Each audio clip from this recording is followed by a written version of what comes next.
Hey everyone, Rick here, and folks, I thought I would do a little run through of Crown of Emara.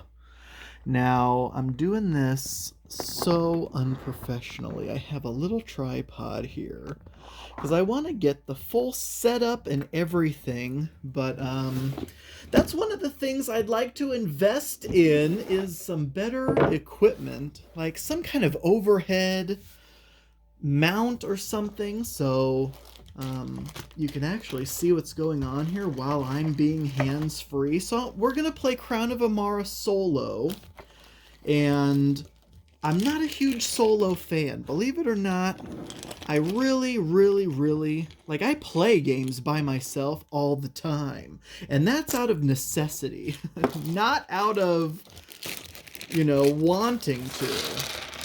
But if a game has a solo mode, that's okay. But even if it does, I will still most of the time play it in like a 2, 3, whatever player mode and just play multiple sides. Now that's tough to do, and I typically don't do it if there's a mechanism that, like Steam Park, where you're actively rolling the dice and first player to finish grabs the first player marker and whatnot. Like in those, playing it by yourself is just virtually impossible. But so yeah, if there is a way to play it multiplayer, even if there is a solo mode, I'll still play it multiplayer typically, just to get the rules down or refresh myself on the rules before I actually play the game with people. But honestly, just ideally I'd be playing it with another live human being. Now, Crown of Emara, I have played it multiple times with people. One of my favorite games of all time. I think it was my second favorite game of 2018. Can't believe we're talking about favorite games of 2018. That just seems insane that it was that long ago, because this is still like a newish game to me. There are people, because you'll be a part of Facebook groups and whatnot, gaming related groups, and they'll be like, oh yeah, tracking their plays and everything. And some of these people play games every day, not even kidding. Them and their spouse every single day, multiple games, because they'll do a what'd you play this week. They'll list out games every day that week. They played multiple games, and then they'll do their end of the year stats where it was like 1,000 games, 500 new to them games, 1,000 total games, how many plays of each game. I'm like, I'm lucky to play a game with another human being. And this was before the pandemic. Like, even before the pandemic, I was lucky to do once a week with somebody if I could find someone. So it just blows my mind. Of course, I'm single. I live alone. The only people that I could play with are friends if I like have a game night, or family. Like my mom will play games with me anytime. I'll be like, Mom, you want to play a game? Yeah, of course. I don't think she's ever turned me down for a game. Bless her heart. So here we go. I'm just setting up some of the components here now. I got these nice little glass bowls. We got gold coins. We have books. I think these are Bibles, or maybe they are just books. We have bread. We have cloth, wheat or grain, wood, and stone. So these four are the main resources: cloth, grain, wood, and stone. Bread is a valuable commodity. Books are as well. And of course, gold is great. Gold is a wild for either of these four. Okie doke. I am going to be yellow. So I'm going to be yellow. There's my stuff. Now, I have, like, I always get off track, but what I was saying originally was that Crown of Emara has a solo mode.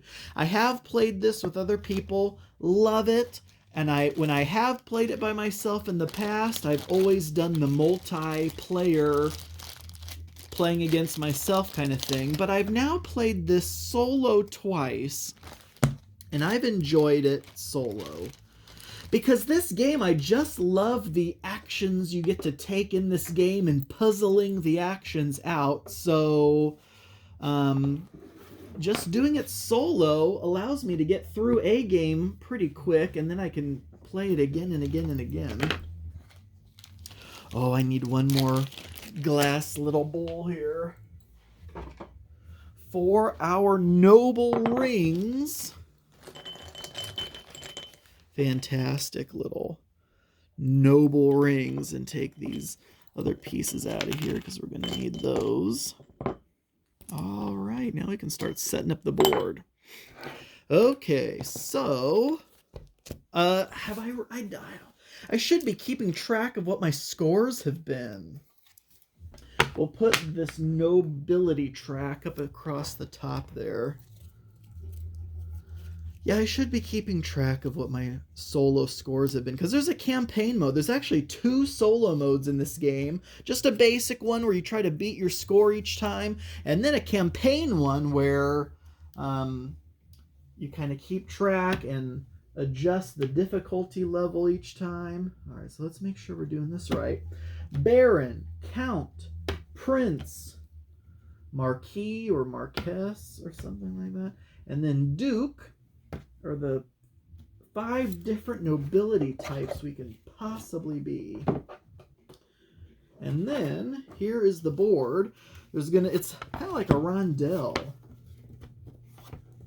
And I'm just doing this kind of semi-randomly because it doesn't matter what order these board pieces go in.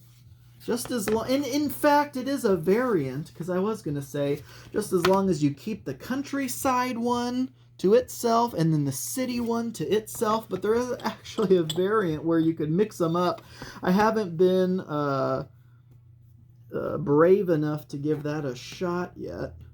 And I will show you what the whole board looks like in just a second here. All right, so now we have this set up. We'll put the stone in the stone. We'll put the cloth over by the cloth, the wood and the grain, and then we have these favor tokens for the church. Gold, we'll put the gold over here we'll put it up over here, but near the marketplace. So you don't want to cover up any symbols, of course. All right. So we set this up as if it was a 2-player game, which means we're going to rotate these dials. Folks, I'm telling you, Crown of Emara is a fantastic game.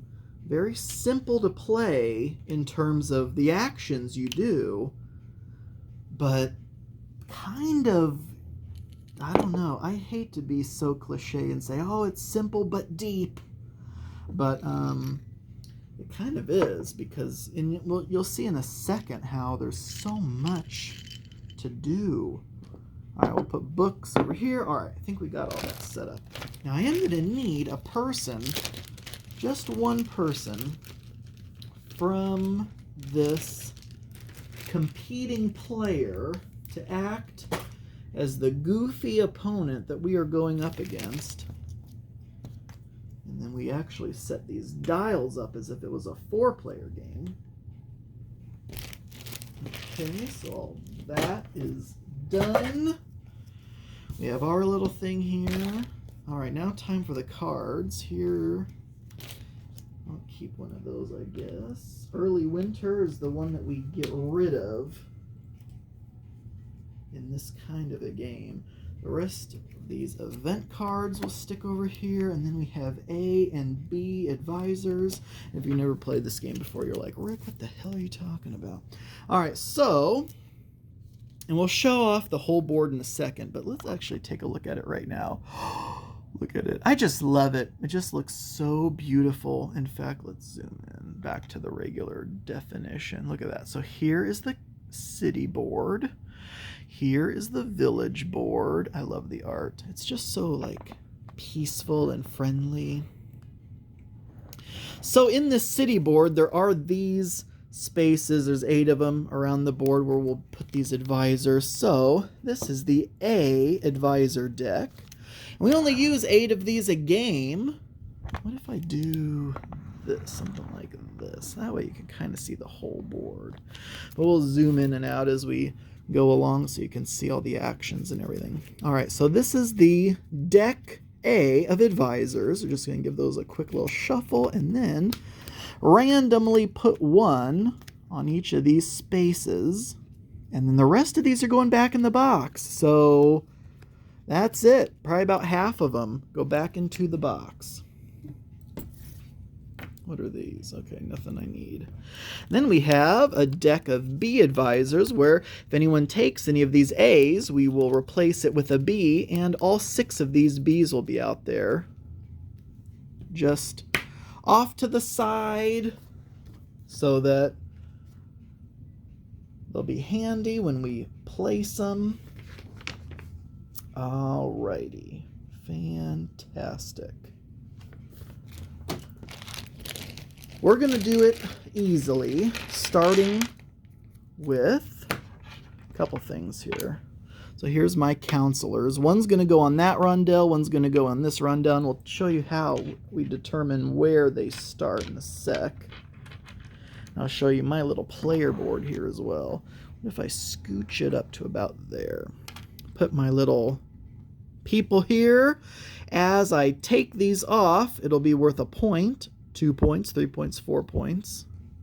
These people get assigned to these cottages around the board. It costs 2 resources, typically, in order to get someone there. When you put someone there, that's where they stay, and as your person navigates this rondel, whenever they land there, normally you take that resource.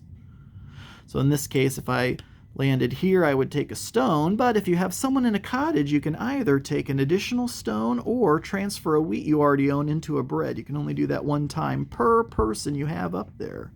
So it's good to have people in those buildings, and of course there's spots for those people in every one of those buildings. And of course, as you can imagine, the resource that you get from landing in a spot is not going to be one of the resources that is necessary to get someone put into your building typically. Now there are exceptions, like for example, you get stone here, no stone up here. You get cloth there, no cloth there. But you get wood here, and actually wood is an option in all 3 of those. And then you get wheat here, and wheat is not an option in any of those. So that's kind of interesting, something to keep in mind, but also wood is very valuable. Let's just talk about these different spaces then. So this village board is where your person is going to go. You always go clockwise, and we'll explain in a second how you determine how far they go. But this is the board where you gather resources. So again, there's the 4 basic resources. Wherever you land is the resource you take. And then if you have people up in the house, you get an extra one or can do grain into bread. And that's on all these, including the grain one. You can get an extra grain if you have someone up there, or turn grain into bread, including the grain you just got. So that's kind of handy. This is the city board where there are resources that you will be getting. However, that isn't the only reason you would go up here, because there are several places where you can transfer those resources you gathered on the other board into points. And so, for example, up here, 1 to 3 bread, and that's right, 1, 2, or 3 bread will give you that number of points. And every time someone goes there, this dial is going to rotate down, so you get less and less points per bread as the game goes on. Up here, donate a stone. You'll get 5 of those kind of points. There's 2 different kinds of points, building points and people points. Donate a stone. It's always going to be 5 building points, but then the number of people points is going to go down as you do that. And you can only do 1 stone when you go there. And then wood, you can do 1 wood for 5 points, 3 wood for 10 points. So that's a fantastic spot to land on. That's really where all a lot of the magic happens. Now over here in the church, you have, and we have to still set these dials. Actually, let me do that now. It is in the cathedral, wood and grain. So wood starts out at needing 2 and grain starts out at needing 2. Anytime you go here and donate one of those 4 resources, or however many resources it needs, in order to get the, donate the minimum value. So whatever this dial is set on is how many of that resource you have to donate. Every time you donate, you will get a book and 3 favor tokens from which you choose one and discard the rest. And then every time someone donates something, you rotate that over. Now it gets more expensive for the next person who wants to go there. So that's pretty cool. And then over here, this also starts out at 2 stone and 2 cloth. So, and over here, this is the castle. I know it's kind of glary. But for the castle, anytime you satisfy one of these donation needs, you get a ring. One of these very cool rings. Also over here, you can donate a book for 5 building points. And last but not least, in the marketplace over here, you can donate, well, not donate, but you can basically trade one of the 4 main types of goods into a coin. And coins are wild, but why would you do that? Well, of course, number one, that if you don't need one of those and you need something else, that's a perfect way to exchange it into a wild. But also, rings and coins are what you need to become nobility. And at the top, it'll tell you what combination of rings and coins you need in order to get that. And these decks of cards are down in numbers, down in points. These are all people points. But let's say I got this Duke for 21 points. You lift that card off, and below it is still a Duke, but for a few less points. And so when we mention that there are building points and people points, that's exactly right. The lower of your 2 scores at the end of the game is your final score. So we're going to start, and this is Victoria, by the way. The rule book calls her Victoria. That is our opponent. We're starting people points at 0. Victoria doesn't have building points. She only accumulates people points. Our lowest of the 2 has to be higher than her at the end of the game. Building points, we start at 40. Why? Because building points are harder to get during the game, and that's where you go. And then in the campaign rules, every time you beat Victoria, you lower your starting building points down by 5 each time. And if you lose, you bump it up by 2. So if I won, I would start that at 35 next time. And then if I won again, I would start it at 30. And then if I lost, I'd bump it up to 32, and so on. And there's just this whole tracker on the back. You can track the score sheet for solo mode. All right, and now it's time to kind of figure out how to actually go through the game in terms of the rules. We've already been here for almost 18 minutes. All right, but that is basically how I set it up. So again, these 4 pieces of each of these pies are randomly put. So I'm just switching tripods. So it will be in a different order potentially each time. So right now, obviously, it kind of goes in this grain, stone, cloth, wood order, but next time it could be different. Same with this one. And then again, like the rules say, you could actually switch them both, but I don't know if I want to do that. All right, anyways, mix them. So some of these pieces would be over here, some of those pieces over there. Here are our 9 action cards. On a round, we will play 3 of these, 1 per turn. So it's a 3-turn round, and there are 3 rounds before we pick up all the cards we've used, shuffle them up, and then do 3 more 3-turn rounds. So at the end of 6 total rounds, game over. Now here are the different actions we can take. This card allows us either or. It's a 1 good discount on putting people in these buildings. So if you can kind of see here, this building requires grain and wood. Now it would only require 1 of those if we played that card. So it's a discount on putting people out there, but also a discount on buying one of these advisors. These advisors, this one costs a grain and 2 cloth. An immediate effect of getting her is 3 people points. And then for one time only we can do this, 2 goods to trade into a book.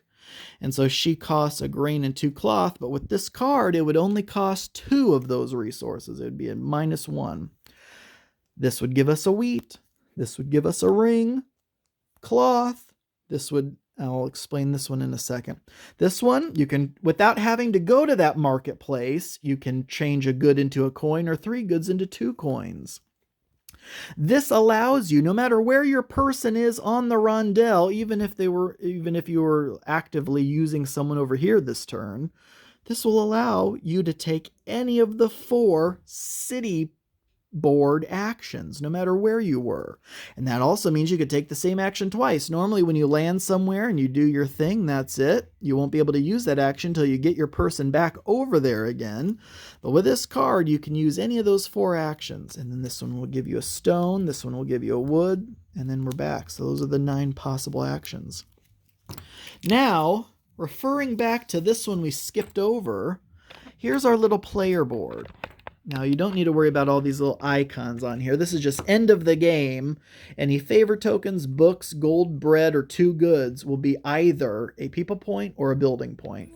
And then also at the end of the game, any leftover rings you have is 2 people points or 2 building points or 1 of each. And then these 3 slots are the heart and soul of the game and why I love it so much. And this little player aid card kind of goes through it. So the first thing you do on a turn is play an action card. So we're going to have a hand of 3 cards.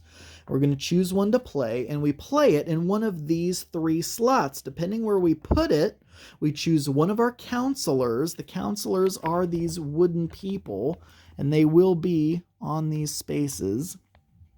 Depending on where we put it, we choose one of our counselors to then move that many spaces. So if I played a wood here, I can move one of the counselors 2 spaces. And again, it's always clockwise. So you have to kind of think, okay, which one do I want to move to? What card do I want to play to kind of combo with wherever they end up?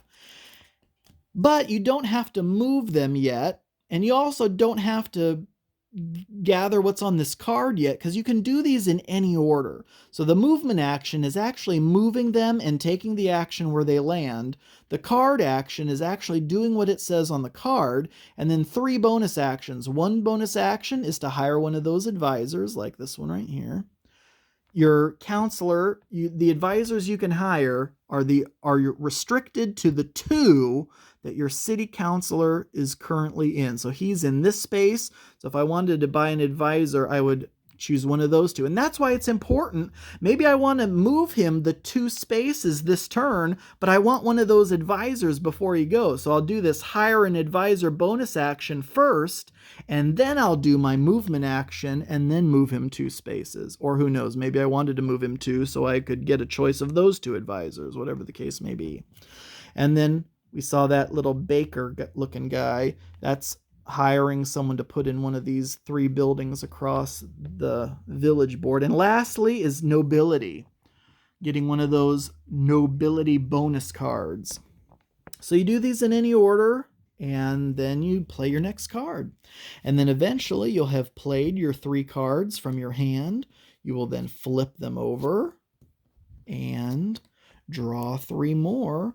And then do it all over again. And again, you'll do that until you run out of these 9 cards, shuffle them back up again, and do it 3 more times. 6 total rounds, 3 turns each round, and that is it, moving your counselors around. So it's interesting to say, okay, which one do I want to move? Okay, I'll move her to get cloth, and then next turn, then I'll move him over here to get to, trade the cloth in, which is needed for the book and these favor tokens. These favor tokens all look like this. They're all going to have one of the 4 city locations in the upper left, and it'll give you a reward anytime your counselor goes there. It doesn't even need to use the action there. Anytime your counselor is in that spot, like this is that spot he's in right now, he lands there, I get 5 building points if I had this favor token. And so again, you get to pick 3. You draw 3 of these favor tokens, pick 1, discard the rest.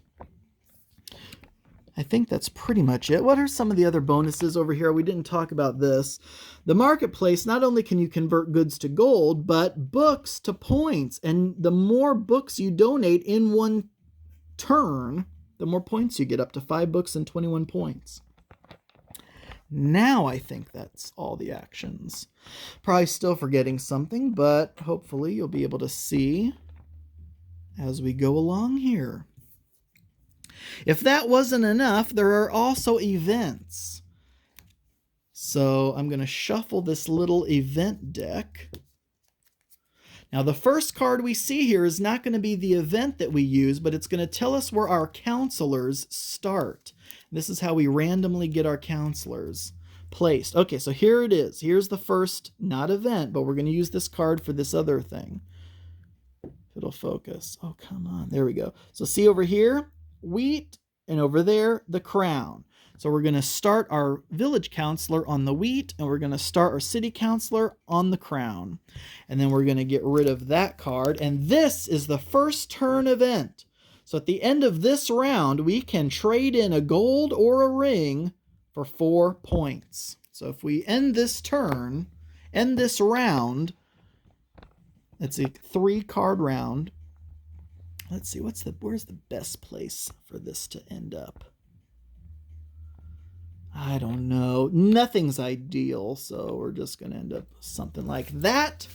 So if we do end up with any extra coins or rings at the end of this 3-turn round, we could cash them in if we want to, but I'll be honest, we're probably going to end up using those. I mean, this would be the turn to use a ring, though, because a ring, for nobility's sake, only gets us 3 points. But you have to. I mean, even if you have the golden rings to jump way over here to grab a duke, you have to go in order. And that's one of the big ways that Victoria gets points. And we want to definitely stay ahead of her. Though there will be times she'll be ahead of us. But by the end of the game, hopefully we'll be ahead of her. All right, anyways. So I shuffled my little card deck here, and we're off to the races. Here's the 3 cards we got. Oh, look at this. We got a ring already. A wood, and we can use any city action no matter where we are. All right, so how do we want to begin this? Well, first things first, I want to become a baron. This ring is going to allow me to become a baron. So we already know we're going to do that. Becoming a baron is that royalty thing up there.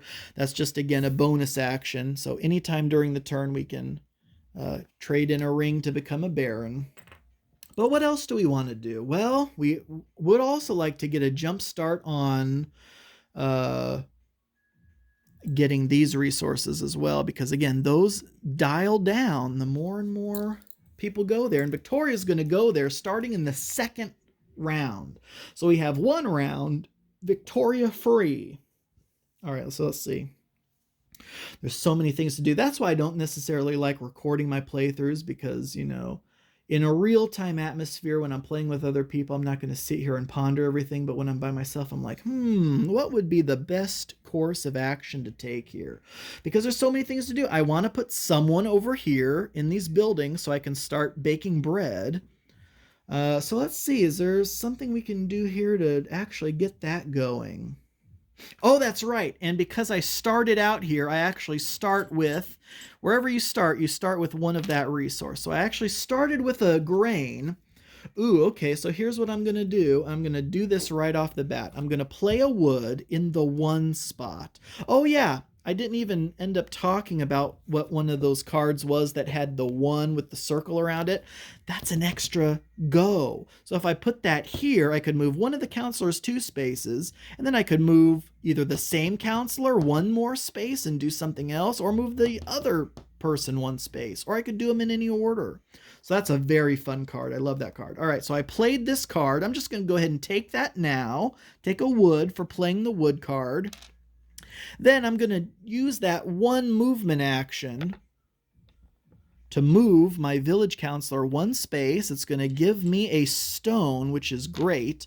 But now I can do that bonus action of hiring a little person, because in this cottage here, it doesn't matter which of the 3 you go to, but I just so happen to now have the resources to be able to put someone here. So that costs me a grain and a wood to put that person there. So grain and a wood have now been spent.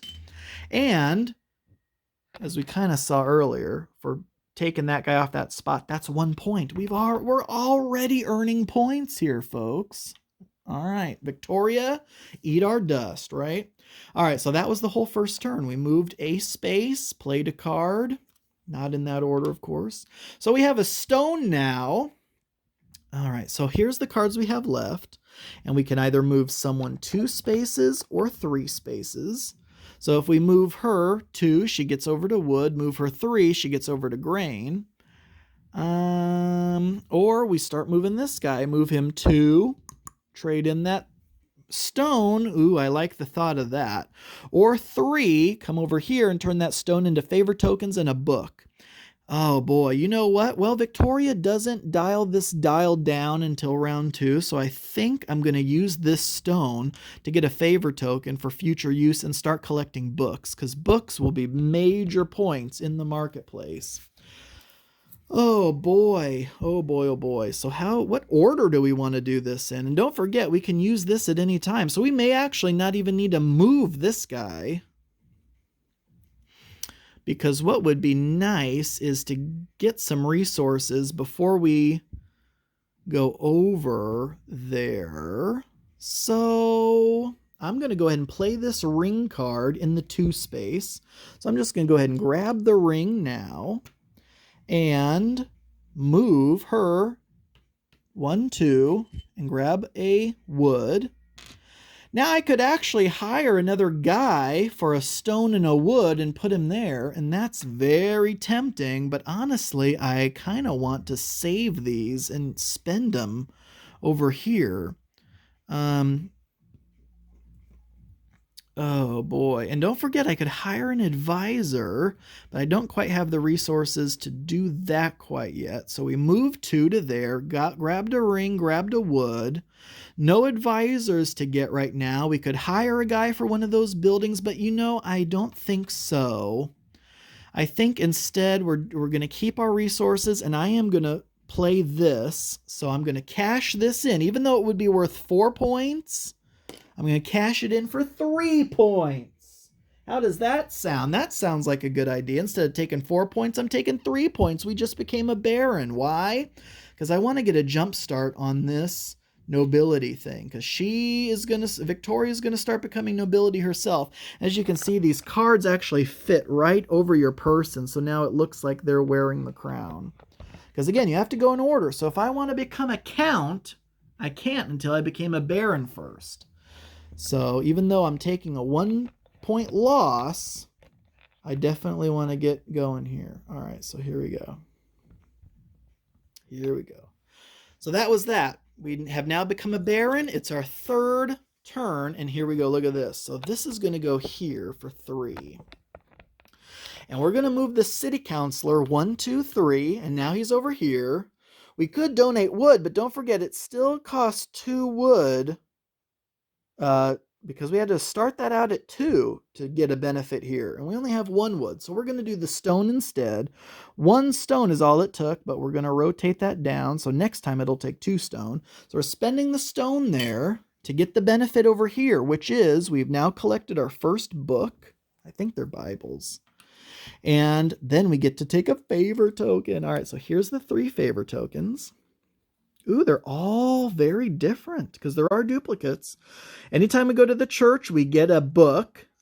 Anytime we go to the marketplace, we get a gold. That's a huge deal. Anytime we go to the castle, we get 5 building points. Oh my gosh, I love all of these. That would really help us with our books. This would really help us in the marketplace. I mean, not even just in the marketplace. Anything. This would be huge, getting a free gold. But 5 building points just for visiting the castle. Oh my gosh, folks. What do we do? Oh my gosh. I want a book. I want to keep the book strategy going, but I can't knock the fact that we are going to need gold and need it bad. Gold is just so good. I have a feeling I'm going to go with this gold option. But 5 building points just for taking a step to the right. Oh my gosh. I honestly, this is a tough one. I think I'm going with the 5 building points. We'll see if it comes back to bite us, or do I go with the book? Oh, sheets. Or do I go with the gold? All right. Okay, you know what? I'm not even going to look. Whatever I end up with is what I end up with, and this is not the right way to play the game. Here we go. What is this? All right, it's the gold. There we go. Oh my gosh. Don't try that at home. Folks, please tactically plan out your moves. Don't just randomly draw something. But I liked them all. I'm the type of person who just, is so bad at making decisions. Okay, so anyways, so that was that. And then we get, don't forget, this. Ooh, ooh, ooh, ooh, ooh, ooh. Oh my gosh, that's interesting. Well, we were going to go to the construction site. I was going to say, well, we could use that, but I think the favor tokens, I think I looked this up before too, and I forgot now what the frequently asked questions answer was. On these favor tokens, if I use this card to act as if I'm taking that action, I don't think I could cash this in. I think this is only when my counselor is physically at that location. Correct me if I'm wrong. I just wanted to take a quick little thing. Whenever your counselor moves to the no, wait.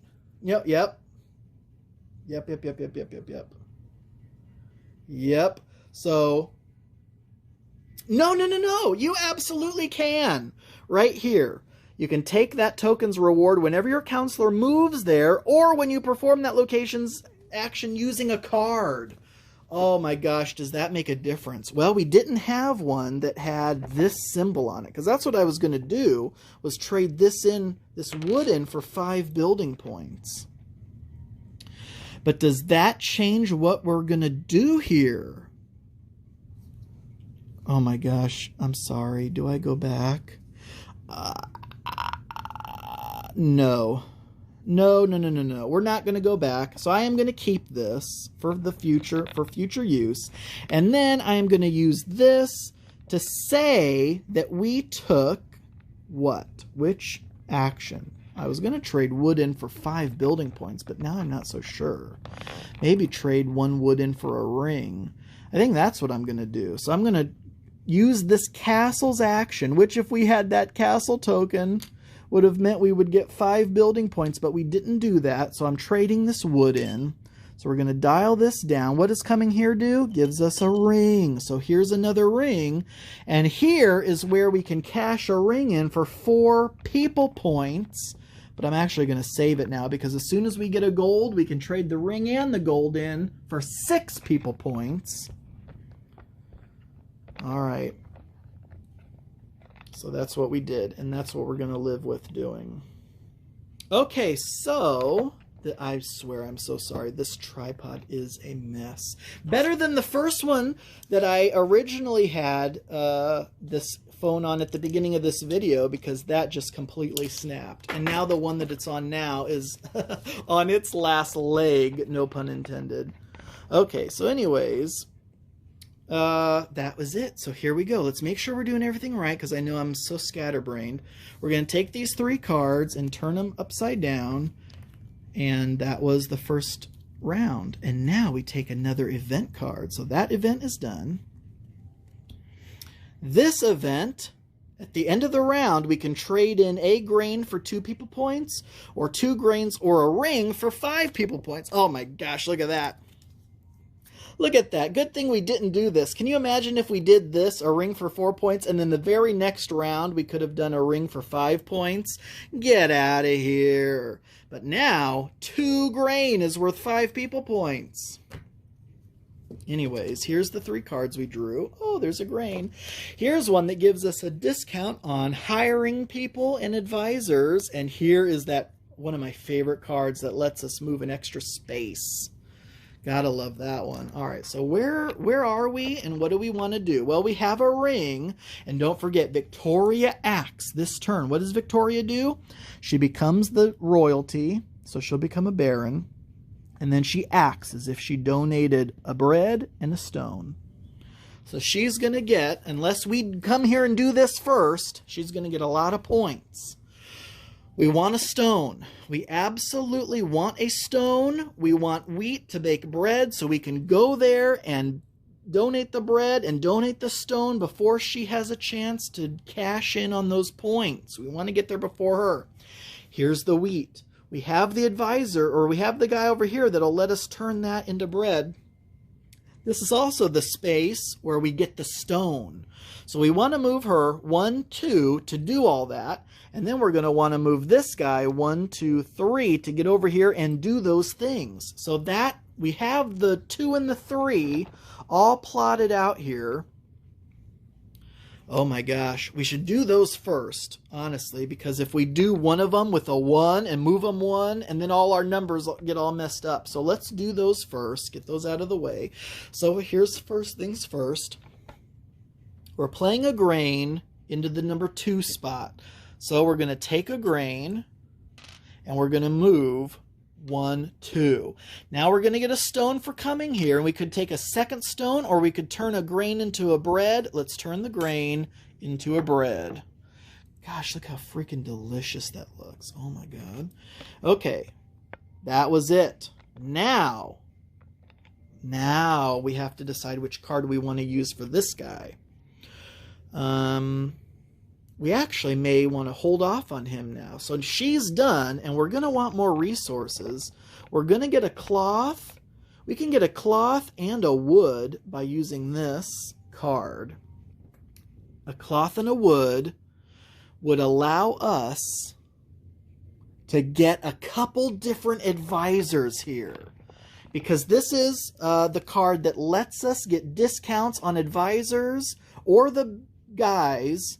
We could actually get a discount on hiring someone in one of these buildings. Or we could get one of these advisors. Because we're going to get some more stuff with her. We're going to get at least a cloth and a wood. And if you see how I'm thinking that, I'll put this card in the 1 spot. So that lets me move 1 space and then another 1 space. And it can be with either of them. But don't forget, we have him plotted out. We're going to move him 3, 1, 2, 3 to there. So it's all her. Her in the village. We're going to move her once and once again. So she's going to move once, get a cloth, move once and get a wood. And then when we play him, he's going to give us discounts on all kinds of things. We could get this steward, because don't forget, it's -1 resource, and by then we'll have 1 wood and 1 cloth, which we can do the -1 on the stone. So we won't need the stone for this. It'll give us 5 people points. And then here, I believe that symbol means no matter where we are in the town or where we are in the city, the village and the city, we can hire anyone we want to. Who is that? The steward? Where are you, steward? Here we go. The steward. You may hire any craftsman or recruit any advisor, irrespective of the counselors. So it won't matter where we are for the rest of the game. We can hire anyone we want, and we get 5 people points. Or the other one I was looking at is this one. We can afford that one too, and we would buy it before we move him since he's there. It would give us 6 people points, and then for the rest of the game, we can change rings and gold either way. So if we somehow keep getting rings, we can change them for gold. Or if we need more rings, we can trade in gold for rings. Both of those are pretty darn good. Oh boy, oh boy. I say, oh my gosh, look what we forgot to do. And I'm blaming you guys. When we got the Baron, who is worth 3 people points, we failed to give ourselves the 3 people points. We should be at 2, 3, 4 right now. Whew, good thing I caught that, because Victoria's going to be getting points this turn. All right, so anyways, I think that's what we do. Let's go ahead and do this. And I'm going to go with the Chamberlain, I believe, right? Or wherever she ends up, we can hire a person to go in the building there and get another person to bake bread. Oh, that's tough, because that's getting rid of points in order to do that. But we will be able to cash in wood over there for 5 building points. All right, that's what we're going to do. Again, here we go. This is what we're going to do. Oh my gosh, I totally forgot about that thing. Oh my gosh. We need need that gold to become a count. Technically, we have one more turn before we need to become a count. Because she's going to start at Baron, and then next round she'll be a count. So we are one step ahead of her so far. Yikes. All right, but anyways, so here's what we're doing. 1 in the 1 spot. Boom. So we're going to move her 1, grab a cloth. Then we're going to, oh, sheets. Maybe I should do the city guy first because I was going to get a discount on putting another guy out there. All right, let's back it up. So we did not take the cloth yet, and she is still here, and we're not doing this yet because we need this out here so she can get a discount on buying things. So we're going to move him 3. So we're going to go, oh, fudge buckets. Son of a biscuit, because we need the wood before he gets there. Oh my gosh, we are all out of order.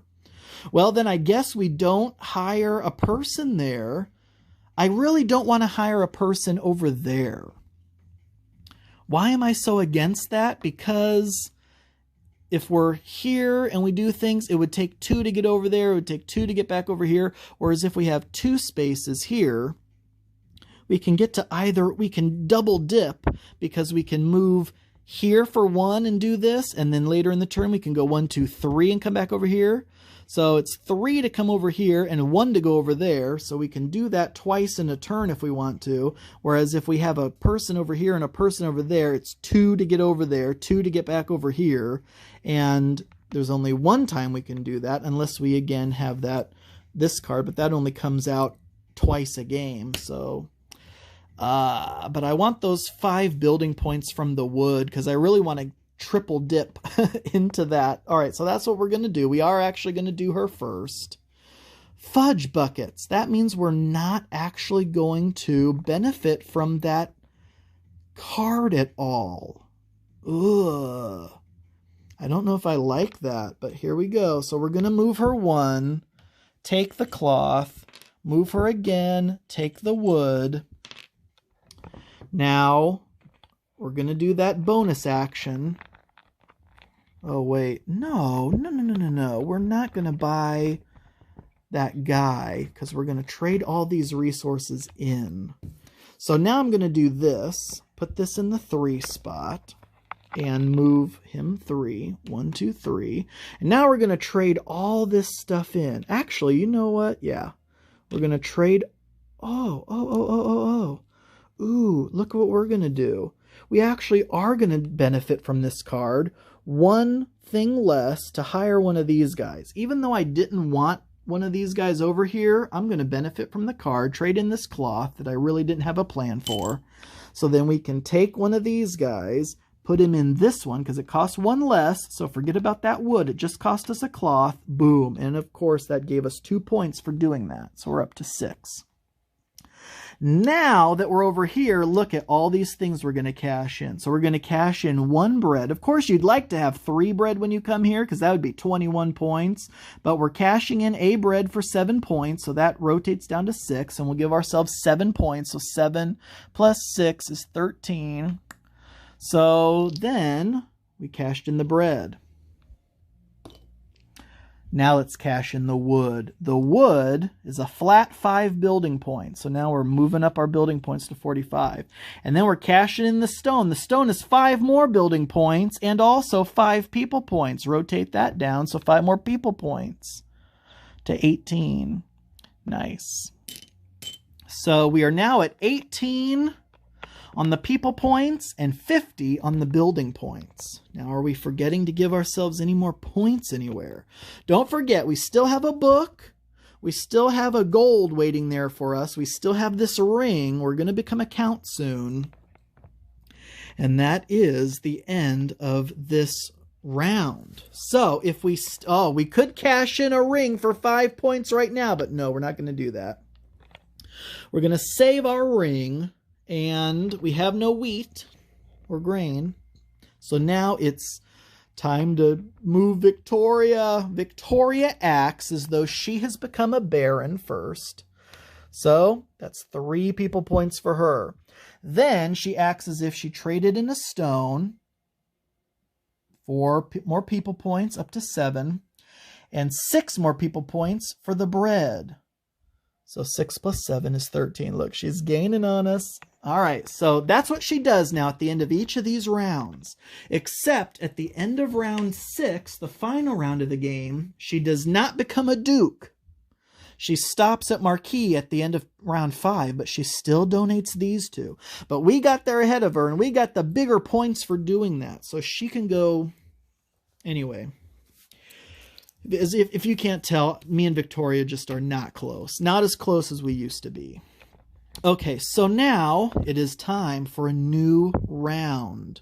What's the thing this time? I'm not a fan of these that keep giving us things that you have to cash in for. Some of these give you free stuff. Okay, but look at this. Now, every time you donate to the castle, you get 3 people points. So not only would you get a ring. Okay, folks, sorry about that. My phone notification ding went off all loud, so I just silenced my phone. Okay, so again, this round, we will get 3 extra people points every time we donate to the castle, which we may or may not do this round. But here are the 3 cards. So these are the last 3 cards. We got to turn these other 3 face down. This is the first half of the game will be over when we play these. So this will give us a cloth. This will give us a stone. This will allow us to trade goods in for gold. And we need gold to become the count, which is the whole plan here. We are going to get so much gold. Oh my gosh. Because we do want to end up going here because we want to trade books in and we want to get gold for having gone there. That may be a later, you know what, we may be holding on to this for a while. So for those of you who could not wait for us to cash this in, it may be a while before we actually cash that in because that may be a late game kind of thing. That'll give us a gold for a future royalty thing because we want to build up our books. We really need to build up our books. So we're going to need resources to go over there and build up books. And we have all these people who can bake bread or give us more resources now. I kind of want to move her 2 spaces so we can get 2 stone. And then look at that. That would be a 3rd stone. But 2 stone could go over here. But you know what? Why do 2 stone to get a book and a favor token when we could get this cloth? Now I wish we had that favor token that gave us the extra book. Oh my gosh. Why didn't I take that? We knew we wanted books. And look at this guy. Look at this archivist who just gives you 2 books. Oh, are you kidding me? I feel like maybe we can get him in the future. Because when we get these cards back and we get that discount for buying people again, he'll only cost 2 resources and we can get 2 more books. Because my goal is to get 5 books. We have 1. We're probably about to get 2. And that would be 3, 4. So we'll see. Of course, that other favor token would have given us the 5th book. Oh, anyway, let's not, focus on regrets. We could put this in the 1 space, get a cloth, move him 1, and donate to the cathedral. That would give us a book and more favor tokens. What are our objectives this turn? We need a gold. Well, we have this. If we can somehow get another resource, we can turn that into the gold we need to become a count. But then we also need to become a prince, because now Victoria's caught up to us. We are on the same level right now. So we're going to need a ring as well. And we can't go 1 and 1. So that's a damn shame. So we aren't going to be able to even get a ring.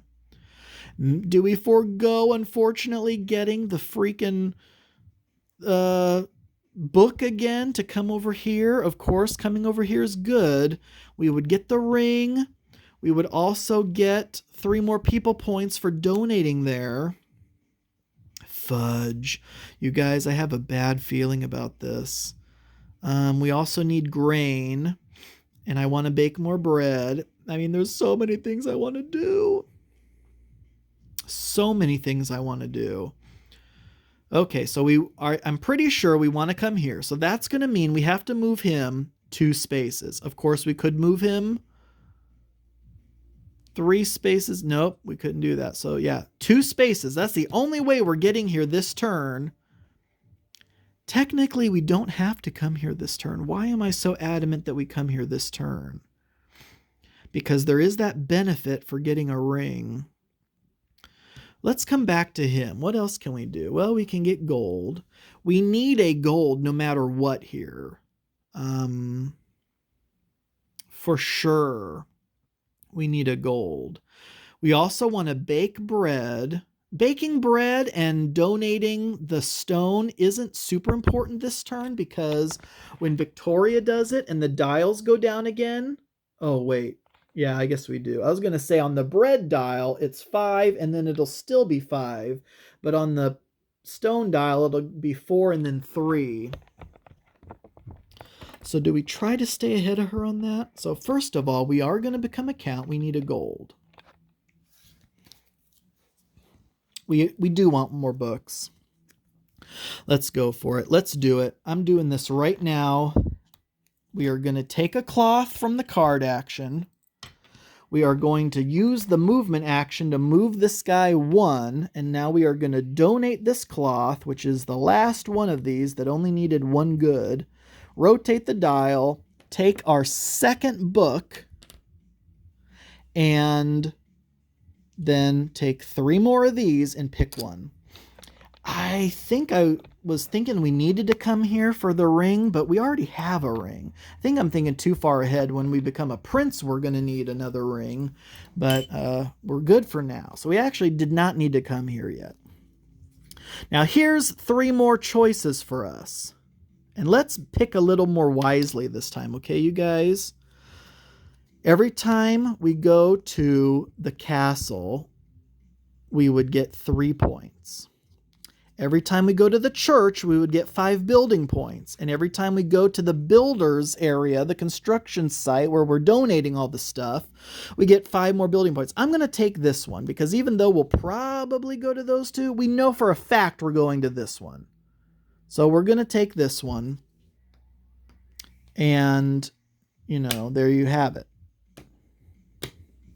Okay, so look at what we've got so far. All right, so now, I mean, we've got to end up at one of these 2 places eventually. I'm thinking we're going to head over to the marketplace soon.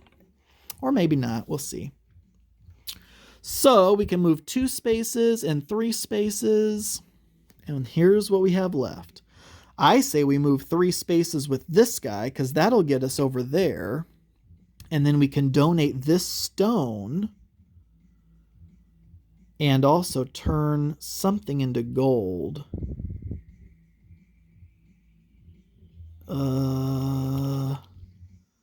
Okay, I think that's what we're doing. We're not baking bread this time, and that's okay. That was actually the one thing we did not need to do yet.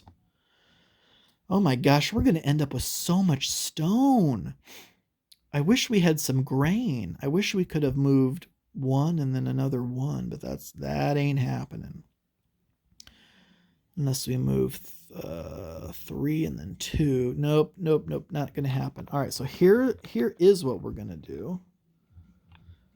We can either move 2 spaces or 3 spaces with her. Do we want a cloth or do we want... Yeah, I mean, let's take advantage of the fact we got this guy here. So here's what we're going to do. We're going to play this, and look at all this stone we're going to get. We're going to put that in 2. So we're going to go 1, 2. We're going to take a stone for going there.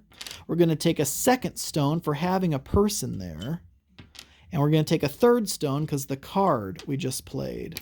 Look at all this stone. Oh my gosh. Well, we're going to want that stone though, because here's what we're about to do. Now we are going to play this in the 3 spot. And that's going to allow us to turn either 3 goods into 2 gold. No. We're just going to do 1 good into 1 gold. So 1 stone into a gold. Boom. Then we're going to do the move to move this guy 3. 1, 2, 3. And now in the builders area, we are going to donate a stone to get the 4 points and 5 building points. So we're going to get 4 people points, so 18 to 22, and 5 building points from 50 to 55. Now we're going to cash this in. For having gone to the builder area, we are now going to get 5 more building points, up to 60. We're going to want that to end somewhere around 75 to 80. And we're going to want our person to end up about that high too. All right, so we're not done yet. We also have this gold in this ring. We are now going to cash in to become a count. And you'll see this was 6 points. Look what's under it, 5 points. So now when Victoria becomes a countess, she's only going to get 5 points for that. The key is to stay ahead of her. And so we've just become a count for 6 more people points. So we were at 22. We are now at 28. Let's see you match that, Victoria. And I think that's it. I think that is everything, folks. So now it's Victoria's turn. And here we go. She becomes a countess. That is 5 points for her. 1, 2, 3, 4, 5. She donates stone for 3 points. 1, 2, 3. She donates bread for 5 points. 21 to 26. Eek! Look how close she is. In order to become a prince, we're going to need a gold and a ring this turn. Eek! Oh my gosh, I hope we can do it. Okay. So here we go. We are now... And we didn't donate to the castle, so once again, for the 3rd round in a row, we have not benefited from the event. So I'm really hoping here, we're going to... Now we took all the cards back, and now we're shuffling them up, and we're doing this one more time, and then it's game over. I just don't know. I feel like we haven't benefited from some of our actions enough. We really need to get on the ball here.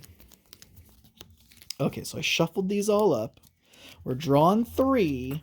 Here's this round. Oh my gosh. Golden resources into gold again. Discounts on these things and this. I honestly wish I had this later, I think.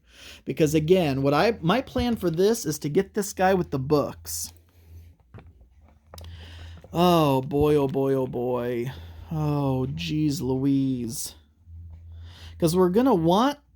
And that's funny, he's there. Because we're going to want books from him, and then we're going to want to come back here later to donate the books. Actually, maybe that's not a bad thing then. We can get him early, and then later come back here, or not even come back here, because there will be that card that'll let us take this action no matter where we are. Anyway, let's find out what the event for this round is. Look at this. Every time we donate to the church, we get 3 extra people points. Well, I think we're... Hate to say it, but I think we're going to pass on that event too. I think we're done donating to the church. Well, maybe not. Maybe one more time to get that 5th book. Oh boy. Oh geez Louise. So here's what we have. So what is the goal this time? Well, we need a ring. No matter what, we need a ring. We need to become a prince before Victoria becomes a princess. So we're going to need to come here for 2. We're going to need to go here for 1 to get that guy and a gold. Well, I guess we don't necessarily need the gold, but we want to go there. We'll get a gold just for going there. We're going to be gold heavy because look, we have that card too. This is going to give us that guy. We just need 2 of either stone, cloth, or wood. 2 of any of those 3. And then this may help us tactically get to where we need to go. I'd also like to somehow have weaseled it in that we moved into the church so we could benefit from this church card and get our 5th book. I'm talking 5th book even though we only have 2, but I'm guaranteeing we get that thing. That'll be 21 points, folks. That'll be so gorgeous. Oh, boy. But we need a ring. We need all 3 of these things. All 3 of these. There's no doubt about it. We need all three of those things. What do we not need right off the bat? I guess either of these two. We need this one for sure because we need the ring. And then we might as well move over there and get the gold too. So I think that's what we're going to do. We're going to play this card, and this is not happening now, but I'm just telling you for the future. We're going to play this 1 in the 2, so we can move him 1, 2, get the ring, and then move one more and get this guy and get the gold for having gone there thanks to this.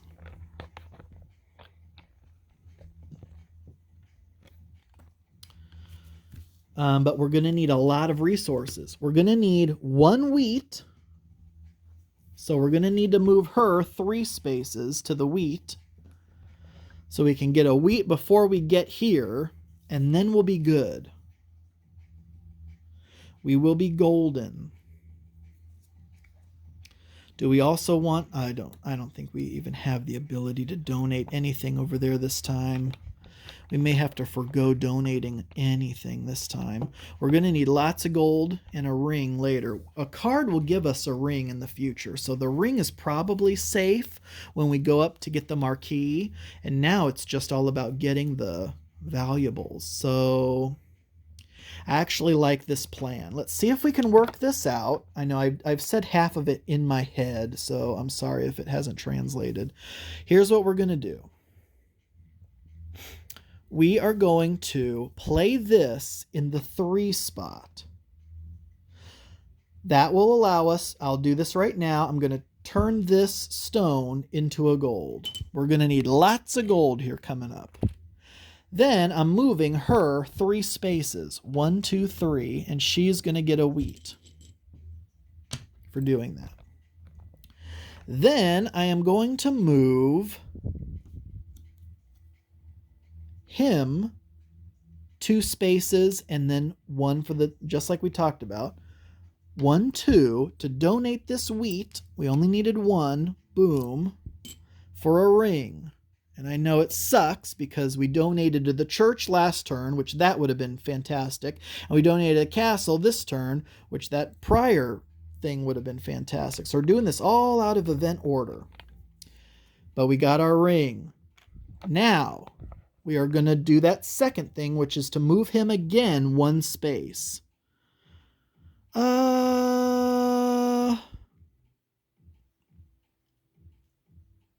Or do we move her 1 space?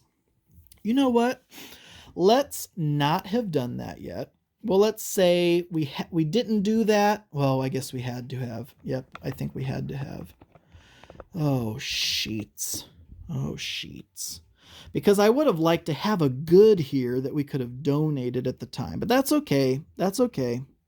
We'll just have to lose that action like we've lost so many other actions. So we're going there, and look at that. Just because we went there, we get a gold. So another gold. This will be a future gold we'll need. Now, if we had a good, we could turn the good into the gold, but we don't have any more goods. We could do books. We're not doing books yet. Oh, fudge. Oh, folks. I really screwed this up somehow. Maybe not. You know what? No, we didn't screw this up because I was like, okay, now that I'm here, I have no goods to buy this guy. But I think that gold actually saved us because that was a stone. We are now going to move 1 and move her there to get another stone, and it'll be -1. And so that guy doesn't cost 2 stone. It costs a stone and something else. So that extra gold is actually going to save us, even though we were hoping to use that gold on a future turn. But here we go. Last card. Boom. Move her 1 space, grab a stone, and grab a second stone for having this guy here. And see, that's why I kind of wish I had done her first, because then she could have gotten these stones, and then we would have went there, where then he could have turned one of these stones into that. But We would just have needed to swap these, I think. Move her one, do a stone, and then use this to move him one there. I don't know.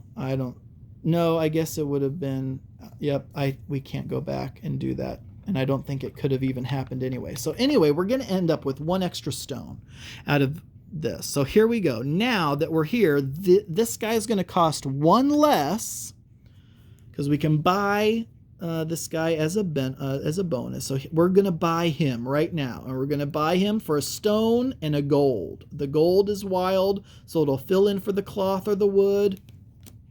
So a stone and this precious gold we were going to use to become a marquee later. But this archivist now gives us 2 points and 2 books. And look at this. Let's give us our 2 points before we forget. 1, 2, and then these 2 books come home. Now we have a fat stack of books over here. And then, as our other bonus action, we are going to turn this gold in this ring into becoming a prince. 10 points. Victoria's only going to get 8 for becoming a princess. So we got 10 points. We're at 30 up to 40. Can you believe it? Oh my gosh. She may catch us though, because she's going to get like 16 points. So she may actually catch us. Don't worry, when we cash in our books, we should be okay. We have 4 books so far. That's 15 points no matter what. Assuming we are able to cash them in, of course. Okay, so this tripod is so messed up. It's one of those ones with the legs you can move in any direction. Okay. Now, I think that's it. I think it is time for her to collect her points. So she becomes a princess for 8 points. She's at 26 up to 34. She donates a stone for 3 more points up to 37. And she donates a bread for 5 points up to 42. Yep, she's ahead of us by 2 right now. Okay, turn these cards over. Come on, give us something good in the events this time. Oh, God, are you kidding me? We are like one stage. We are like one event behind. I swear to God. Look at this. This is -1 good when you buy someone from one of the advisors. Oh, by the way, this A filled in with this. So now that's 12 people points, but look at how much it costs. However, it does cost 1 less if we wanted to try to go for it. But I mean, look at the order in which these came in. Well, number 1, we didn't do this. Actually, was this the first one? This one we did not even do because we wanted to keep it. This one we did not even do because we wanted to keep it. We ended up going to the castle after this round. We ended up going to the cathedral before that round. And then we already bought an advisor prior to this round. Oh, these events are supposed to be helping us, but really they're taunting us. Anyways, here we go. Here's what we have this time. Castle space. Any castle space, no matter where we are, we can use this. And then we have a stone and we have a grain. Grain will be great because then we can bake bread with it. Oh boy, we probably want to bake bread. We probably want to donate stone. We probably want to do a lot of stuff in this builders area. But unfortunately, we can't. Well, yeah, we can, thanks to this. Because I was going to say, we need to get that last book. We need to get that last book for sure. For absolute sure. And then we are going to want to come over here and cash those in eventually as well. Is there anything we got to do? Okay, well, we got to become a marquee. We're going to need 2 golds and a ring in order to do that. And I don't see how. Yeah, there's no way we're getting 2 gold unless we get an advisor that gives us a gold. We could get a ring and a gold over here, as a matter of fact. at this castle space, because this card, which don't forget costs 1 less, would give us a gold. And by coming here and doing this donation thing, it would give us a ring. But we would have to have 2 of those things and 2 of these things. That's 4 resources we would have to have gathered before we even got there. Oh, folks, I just don't see that happening. Well, maybe, because we have these 2 cards. That would give us 1 of the stones we need and 1 of the grains we need. We would just need 1 more stone, which fortunately we actually do have. We have the 2 stones already. And then we would come here and we would then need, we already have the grain, we would just need wood or cloth. But we would need more gold somehow. Well, we could then come here with this to trade in a good for an extra gold. But that means we would forego getting that book this turn. This is doable. This is very doable, but it's very scary. Can you see already how much I love this game? I absolutely adore this game. Okay, we may actually benefit from the event card this time, but this is going to take a lot of making sure we do this in the right effing order. So we're going to end up wanting to come here. So we're going to need to save 3. We're going to need to save the 3 slot for him to end up here where he will get a ring and get this gold. And we'll need to do this to trade in a good for an extra gold. And okay, so we're going to go, oh, fudge. Well, no, not fudge. So we're going to save 3 for him. We need to come over there for 2 for her. I think we do that first. So let's go ahead and play this stone card in the 2. Take another stone. So we're set on stone. Move her 2, 1, 2. Because we have a person there, we're going to take 2 wood. And that is that. Now, we are going to play this wheat in the 1 space. And take a wheat.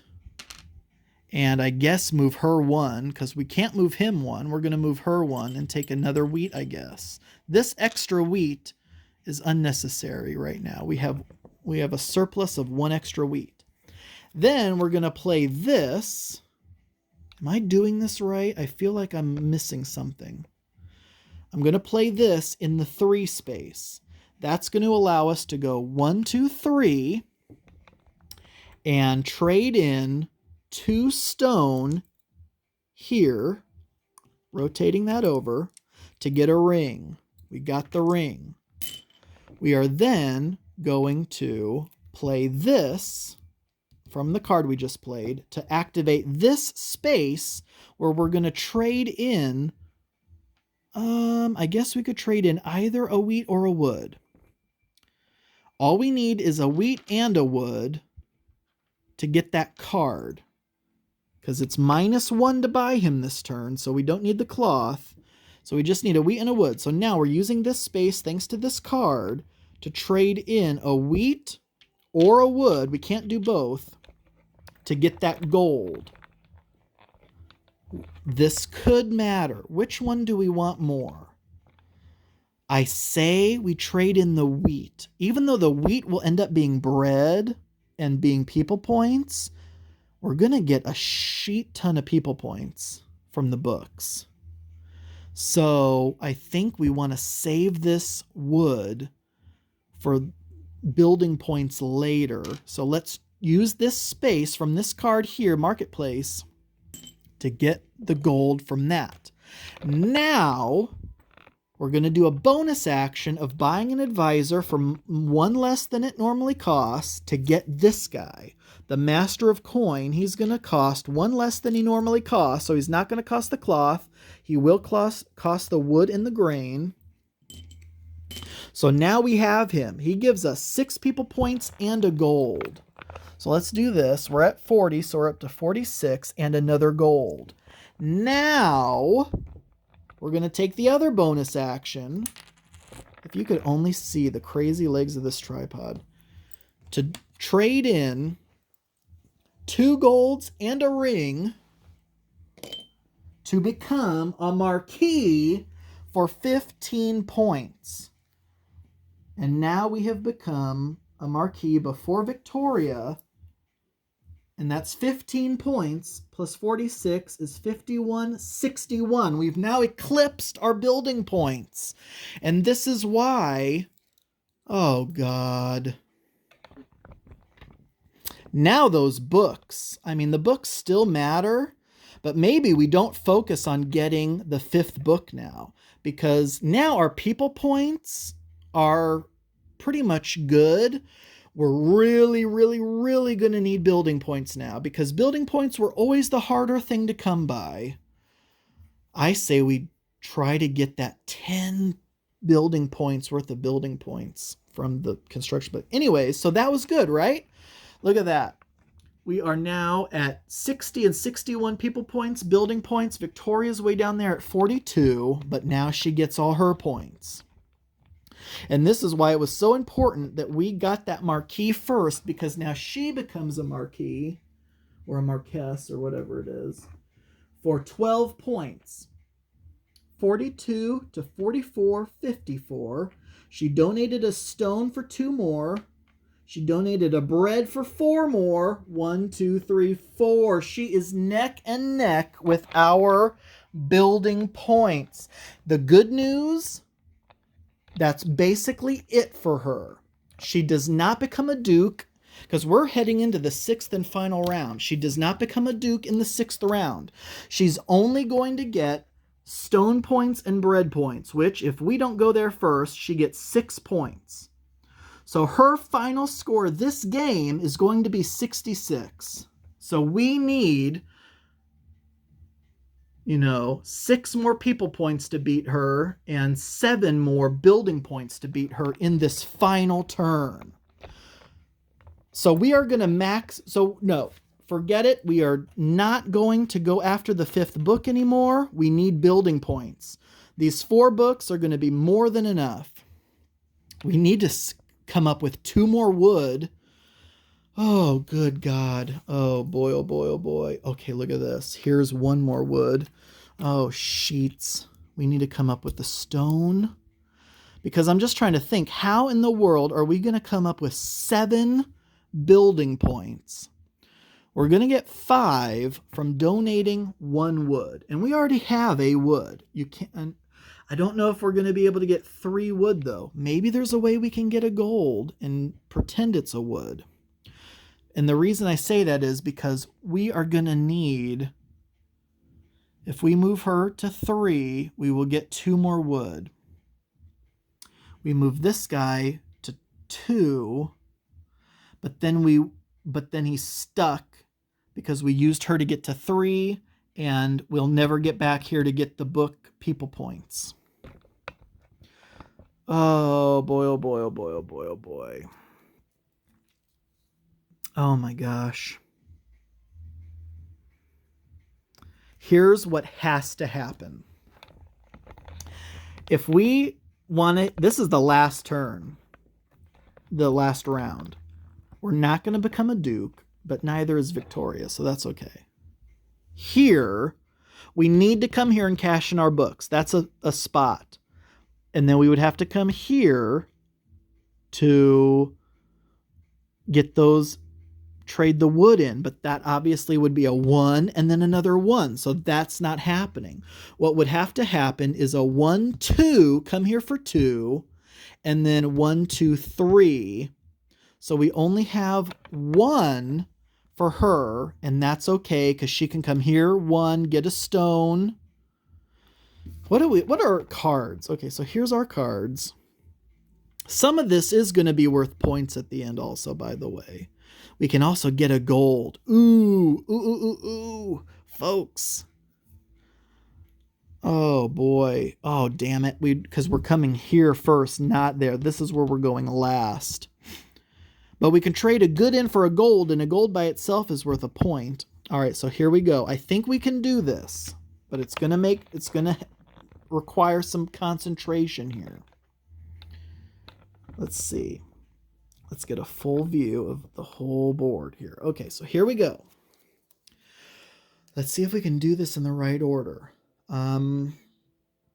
We are going to play this cloth and take a cloth and move her 1 and take 2 stone. Now I kind of wish I would have kept that wheat from before instead of the bread, because we're going to have an extra wood and we could have baked bread here instead of taking a second stone. But anyways, so that's what we did with her. We're done with her. We are now going to place a wood and take a wood, which is an extra surplus wood, and go 1, 2 with him. Now over here, we're going to cash in. Oh, fudge, did we get a new card? I don't think so. This round, if we trade in 2 goods, we can get 2 gold. That may actually come in handy for endgame bonus points. But we're going to trade in a stone and a wood right now that we're here to get 2 people points for the stone, 1, 2, and 5 people points for the stone, or I'm sorry, 2 people points for the stone and 5 building points for the stone. So we are now at 63 people points and 65 building points, and cash in that wood for just a straight up 5 more building points. We are now at 70 building points. And we have enough goods left over. Look at this, stone cloth wood, to literally take this steward. This ability he has won't do anything, but that's 5 victory points. Is that worth it? What else would we do with these goods? Because my last play would be to play this ring and move 3 to move in 1, 2, 3 and cash in our books. But this round we could turn 2 goods into 2 gold, and 2 gold is 2 points, and that ain't worth it. So let's go ahead and buy that steward. Isn't that something we had? These surplus goods that I've been complaining about was actually enough to just get this guy outright. So again, that ability, we saw that earlier, doesn't mean anything, but that is 5 people points. So we just got a steward, 5 more people points, 63 to 68. So I think that's pretty much it. I mean, I believe that pretty much ensures us the victory. But let's see how far above and beyond we end up going. So now we will play this in the 3 spot and take a ring. That'll be worth 2 more points at the end of the game. But then look at this. 1, 2, 3, come here. We have no goods to exchange anymore, but we will trade in these 4 books that we've had the whole game long. I guess a B card should have come out over here. Not that that matters. Ooh, look at that. That would have been just a straight up 8 points, and that was what we had. But anyways, that didn't come out yet. Did I turn those dials down? I can't remember. For the stone. I don't think I did. But either way, it doesn't matter. It won't end up mattering much. All right, so we traded in 4 books for 15 more points. For 15 more people points. Plus 68, so 5 and 8 is 73, and then 10 more is 83. Good God, see that? And imagine if we had even that last book, we would have really shot up. So we were doing way better than I was kind of thinking, I guess. All right, so now she gets her points. She doesn't become a marquee, but she will get 4 people points for this. I can't remember if I turn this. It would either be 2 points or 1 point. But either way, let's just give her the 6. So 66 is where we said she'd end up. That is Victoria's final score. We aren't done yet, because at the end of the game, we do have a ring, which we will cash in for 2 more building points and go to 72. All right, so I believe this is it. I believe this is the final score.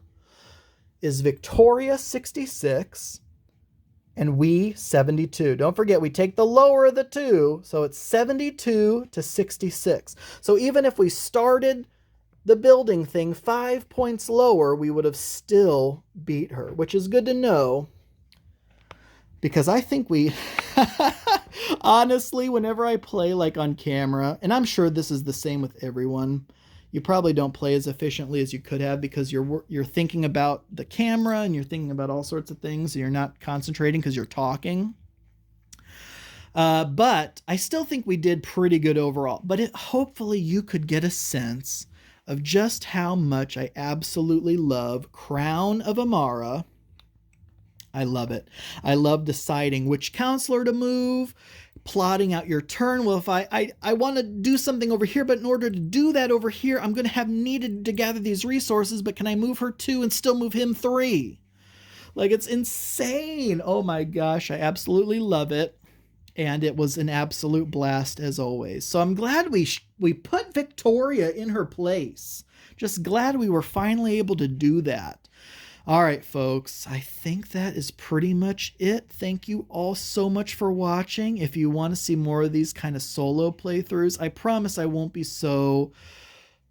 maybe I shouldn't promise, because I always say I won't be so all over the place, and then I end up literally all over the place. All right, folks, thank you all so much for watching. I do truly appreciate it, and until next time.